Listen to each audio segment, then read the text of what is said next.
18. Castle in the Air. Higher and higher they climbed in search of the castle and the two banished princesses, from one crest to the next, from jagged rock to jagged rock, up frightful crumbling cliffs, and along desperately narrow ledges where a single misstep meant only goodbye. An ominous silence dropped like a curtain around them, and except for the scuffling of their frantic footsteps, there wasn't a sound. The world that Milo knew was a million thoughts away, and the demons were there in the distance.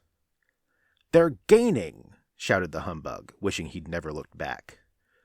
"But there it is!" cried Milo at the same instant. For straight ahead, climbing up from atop the highest peak, was a spidery spiral stair, and at the other end stood the castle in the air. "I see it! I see it!"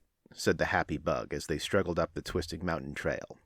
But what he didn't see was that, curled up right in front of the first step, was a little round man in a frock coat, sleeping peacefully on a very large and well-worn ledger. A long quill pen sat precariously behind his ear. There were ink stains all over his hands and face, as well as his clothing, and he wore a pair of the thickest eyeglasses that Milo had ever seen. "Be very careful," whispered Tok, when they'd finally reached the top, and the humbug stepped gingerly around and started up the stairs. "Names?" the little man called out briskly, just as the startled bug reached the first step. He sat up quickly, pulled the book out from under him, put on a green eye shade, and waited with his pen poised in the air. "Well, stammered the bug. "Names?" he cried again, and as he did, he opened the book to page 512 and began to write furiously. The quill made horrible scratching noises, and the point, which was continually catching the paper, flicked tiny ink blots all over him. As they called out their names, he noted them carefully in alphabetical order. "Splendid, splendid, splendid," he muttered to himself. "I haven't had an M in ages." "What do you want our names for?" asked Milo, looking anxiously over his shoulder. "We're in a bit of a hurry." "Oh, this won't take a minute," the man assured them. "I'm the official census taker, and I must have some information before I can take your census. Now, if you'll just tell me when you were born, where you were born, why you were born, how old you are now, how old you were then, how old you'll be in a little while, your mother's name, your father's name, your aunt's name, your uncle's name, your cousin's name, where you live, how long you've lived there, the school you've attended, the schools you haven't attended, your hobbies, your telephone number, your shoe size, shirt size, collar size, hat size, and the names and addresses of 6 people who can verify all this information. We'll get started. One at a time, please. Stand in line, and no pushing, no talking, no peeking." The humbug, who had difficulty remembering anything, went first. The little man leisurely recorded each answer in 5 different places, pausing often to polish his glasses, clear his throat, straighten his tie, and blow his nose. He managed also to cover the distressed bug from head to foot in ink. "Next!" he announced very officially. "I do wish he'd hurry," said Milo, stepping forward, for in the distance he could see the first of the demons already beginning to scale the mountain toward them, no more than a few minutes away. The little man wrote with painful deliberation, finally finished with both Milo and Tok, and looked up happily. "May we go now?" asked the dog, whose sensitive nose had picked up a loathsome, evil smell that grew stronger every second. "By all means," said the man agreeably, "just as soon as you finish telling me your height, your weight, the number of books you read each year, the number of books you don't read each year, the amount of time you spend eating, playing, working, and sleeping every day, where you go on vacations, how many ice cream cones you eat in a week, how far it is from your house to the barber shop, and which is your favorite color. Then, after all that, please fill out these forms and applications, 3 copies of each, and be careful, for if you make one mistake, you'll have to do them all over again." "Oh dear," said Milo, looking at the pile of papers. "We'll never finish these." And even as he spoke, the demons swarmed stealthily up the mountain. "Come, come," said the census-taker, chuckling gaily to himself. "Don't take all day. I'm expecting several more visitors any minute now."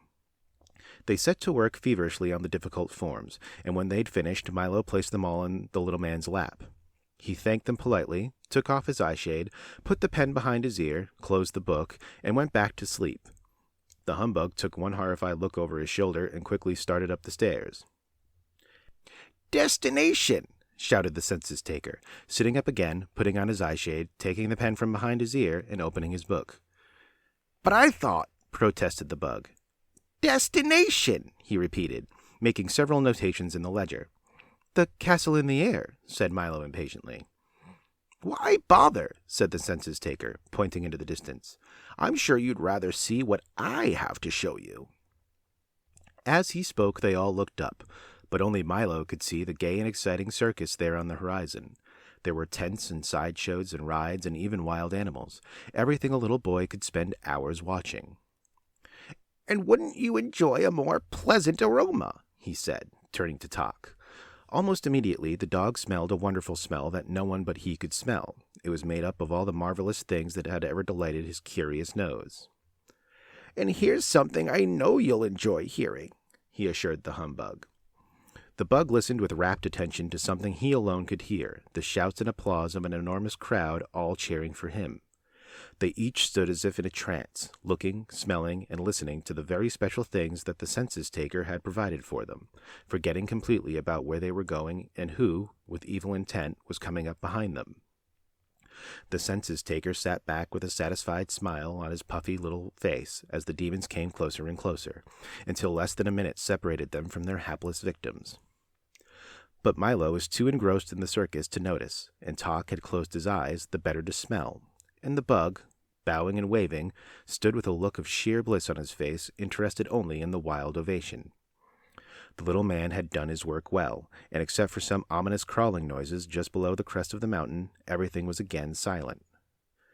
Milo, who stood staring blankly into the distance, let his bag of gifts slip from his shoulder to the ground, and as he did, the package of sounds broke open, filling the air with peals of happy laughter which seemed so gay that first he, then Talk, and finally the humbug joined in, and suddenly the spell was broken.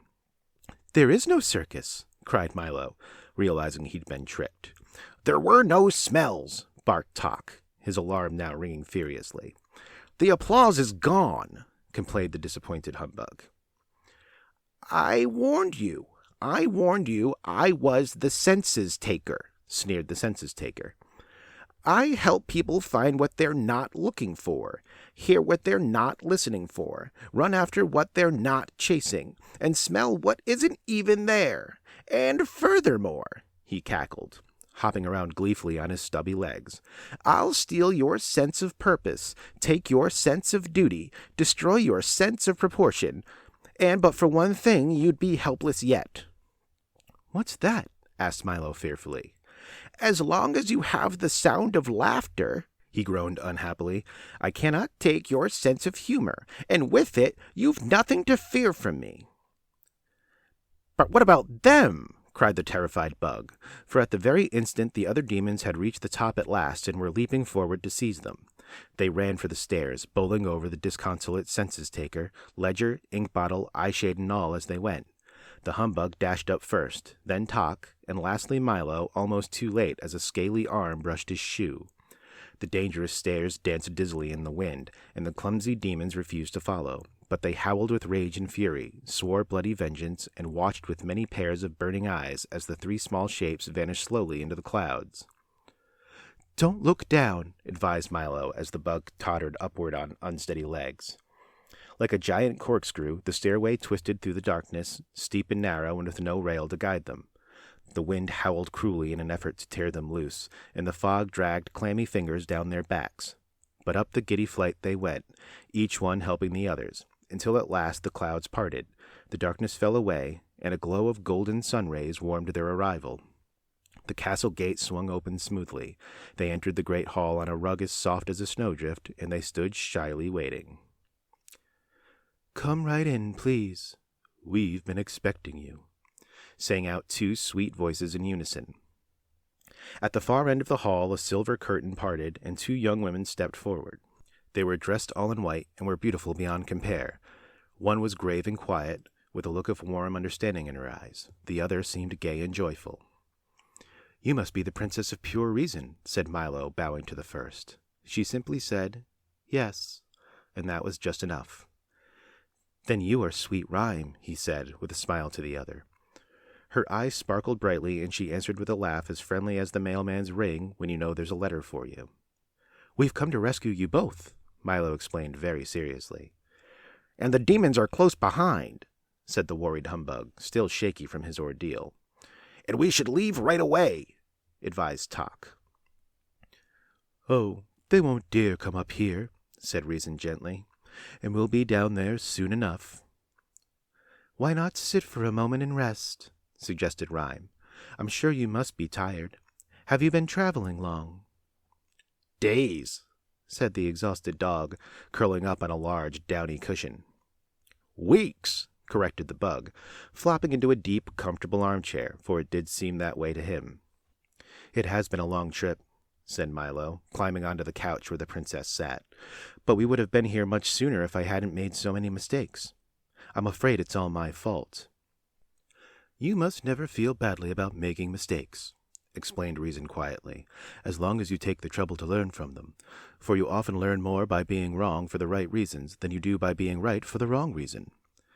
"But there's so much to learn," he said with a thoughtful frown. "Yes, that's true," admitted Rhyme.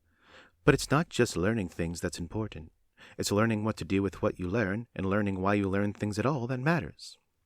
"That's just what I mean," explained Milo as Tok and the exhausted bug drifted quietly off to sleep. "Many of the things I'm supposed to know seem so useless that I can't see the purpose in learning them at all."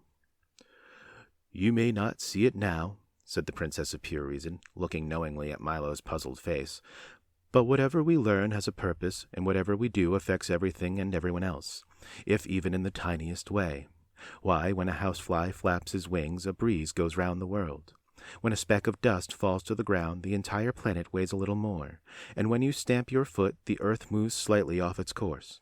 Whenever you laugh, gladness spreads like the ripples in a pond. And whenever you're sad, no one anywhere can be really happy. And it's much the same thing with knowledge, for whenever you learn something new, the whole world becomes that much richer." "And remember also," added the Princess of Sweet Rhyme, "that many places you would like to see are just off the map, and many things you want to know are just out of sight, or a little beyond your reach. But someday you'll reach them all, for what you learn today for no reason at all will help you discover all the wonderful secrets of tomorrow." "I think I understand," Milo said, still full of questions and thoughts. "But which is the most important?" At that moment, the conversation was interrupted by a far-off chopping noise. With each loud blow, the entire room and everything in it shook and rattled. Down below, on the murky peak, the demons were busily cutting the stairway loose with axes and hammers and saws. Before long, the whole thing collapsed with a tremendous crash, and the startled humbug leapt to his feet just in time to see the castle drifting slowly off into space. "We're moving!" he shouted, which was a fact that had already become obvious to everyone. "I think we had better leave now," said Rhyme softly, and Reason agreed with a nod. "But how will we get down?" groaned the humbug, looking at the wreckage below. "There's no stairway, and we're sailing higher every minute." "Well, time flies, doesn't it?" asked Milo. "On many occasions," barked Tok, jumping eagerly to his feet. "I'll take everyone down." "Can you carry us all?" inquired the bug. "For a short distance," said the dog thoughtfully. "The princesses can ride on my back. Milo can catch hold of my tail, and you can hang on to his ankles." "But what of the castle in the air?" the bug objected, not very pleased with the arrangement. "Let it drift away," said Rhyme. "And good riddance," added Reason, "for no matter how beautiful it seems, it's still nothing but a prison." Tok then backed up 3 steps, and with a running start, bounded through the window with all his passengers, and began the long glide down. The princesses sat tall and unafraid. Milo held on as tight as he could, and the bug swung crazily like the tail on a kite. Down through the darkness they plunged to the mountains and the monsters below.